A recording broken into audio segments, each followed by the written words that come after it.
Hi guys, good morning. Nagluto pala ako ng cassava cake. Ayan, kahapon to guys. Ayan, cassava cake. Nagluto ko kahapon, yan ko lang na-videohan. Ayan, nilagay ko lang muna dyan dahil mainit. Nilagay ko lang dito sa loob. Ayan. Ayan, pang isa. Yung iba, binigay ko na sa nanay ko. Ayan.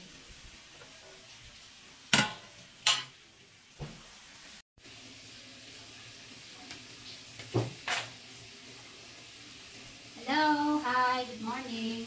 Ito nga pala yung minuto kong cassava cake kahapon. Ayan guys. See.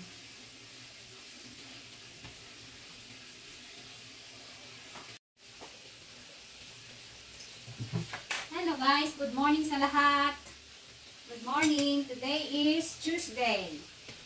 December 19 yata ngayon, no? 2023. So, kahapon guys, nagluto ako nitong cassava cake. Ito, ngayon ko lang na, hindi ko na nabidyohan paano magluto, pero naluto ko ito siya yesterday. Ayan. Marami kami mga kasaba, or balanghoy. So, ayan, nagluto na ako na marami.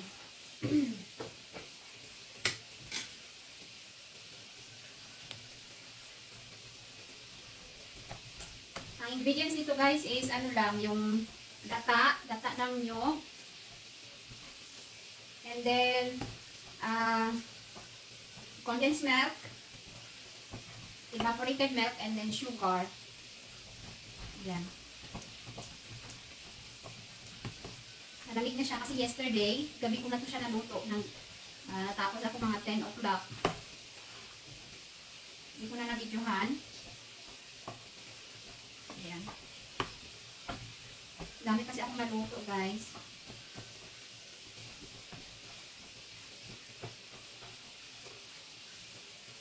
Ayan. Mana natin.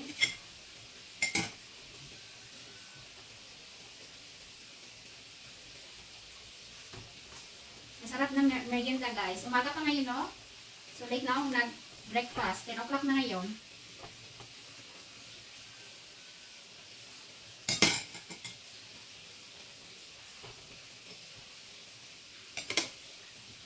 Ayan.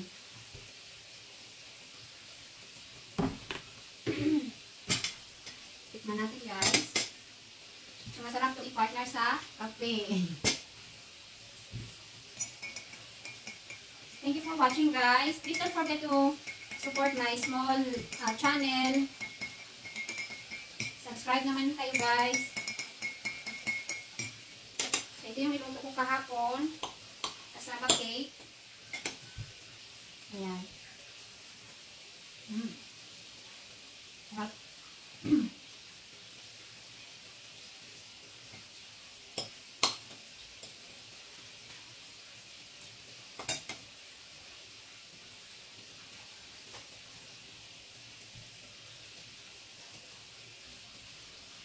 Dami kasi kaming tanim na balanghoy.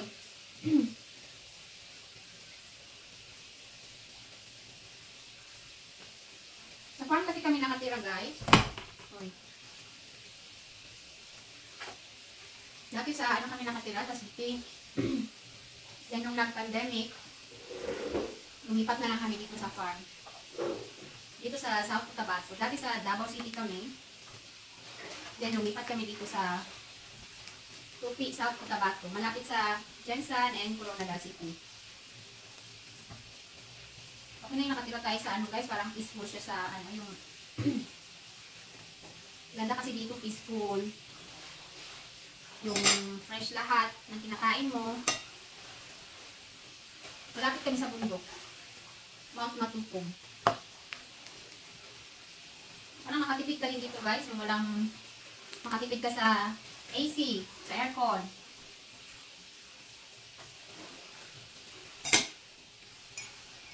Tapos yung tubig, flowing naman yung tubig. Kaya kung ano na lang niluluto ko, galing sa mga, ano na lang din, yung mga tanim namin. Ayan guys. Cassava. Sarap na merienda guys, lalo na sa umaga, breakfast, or pwede siya sa snack sa hapon. Lunch or No, I'm sorry. Yan. Merienda sa hapon. Ito pa.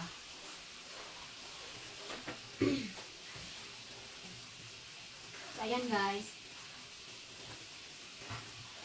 At first, mahirap kumira sa bukid o sa bundok. Mahirap ang adjustment. Pero sanay na rin.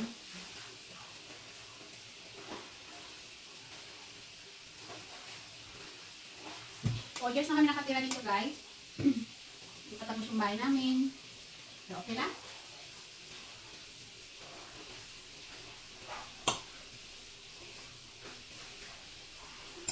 Importante guys. May natirhan, may makain na araw-araw.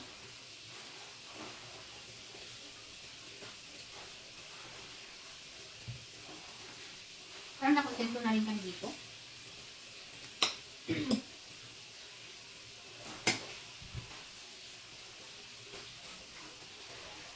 Wala masyadong stress.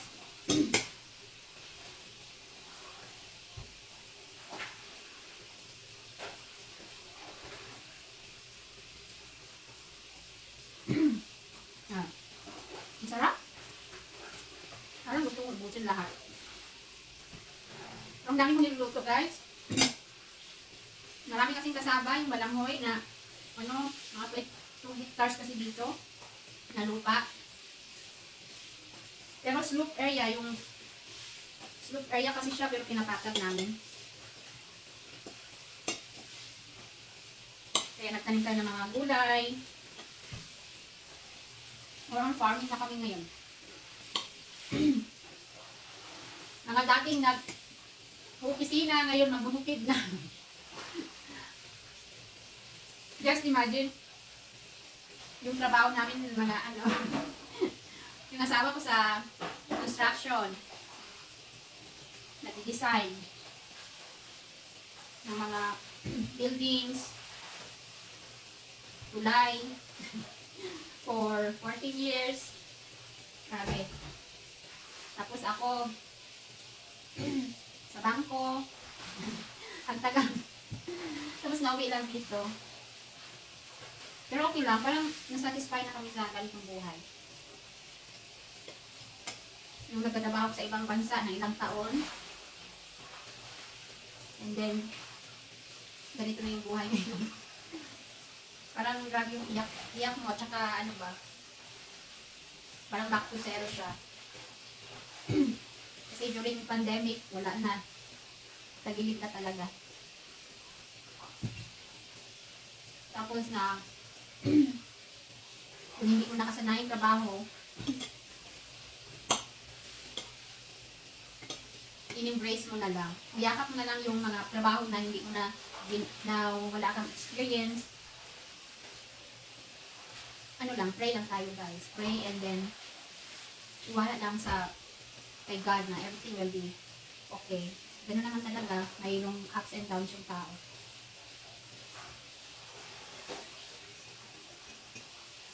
So that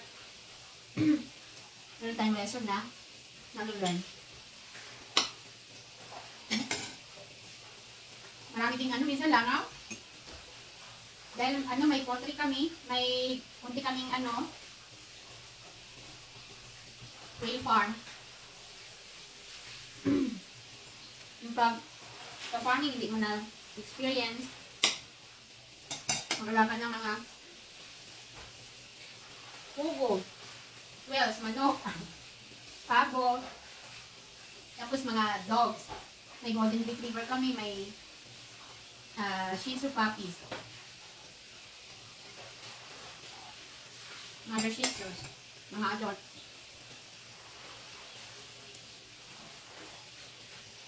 Mukbang naman kung ginagawa ko.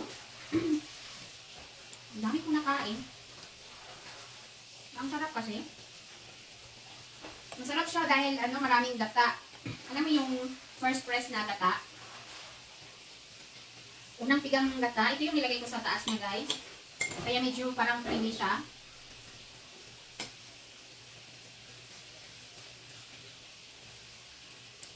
Tapos may gatas, may egg.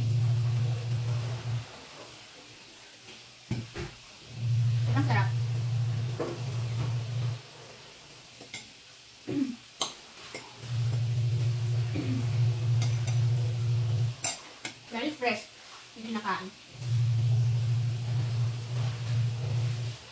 Fresh from the farm. Ang lalaki pa ng ano, yung galamoy kagaya nito. Ganyan, kalaki, kahaba. Grabe.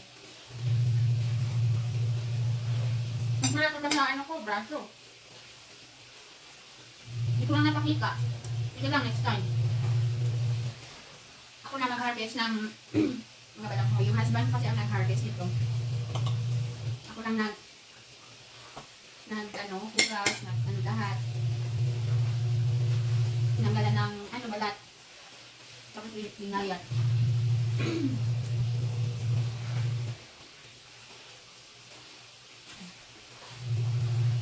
Sarap.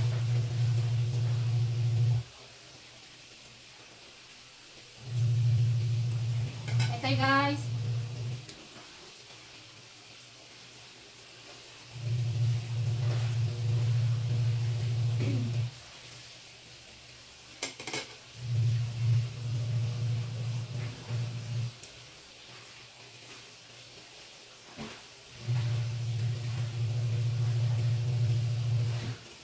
Masarap na handa ito guys sa New Year. New Year kasi tawag yung parang yung family ang tawag dyan, yung mag-stay together ba. Dahil matamis na, tapos medyo sticky siya. Thank you for watching guys. Have a nice day. Bye.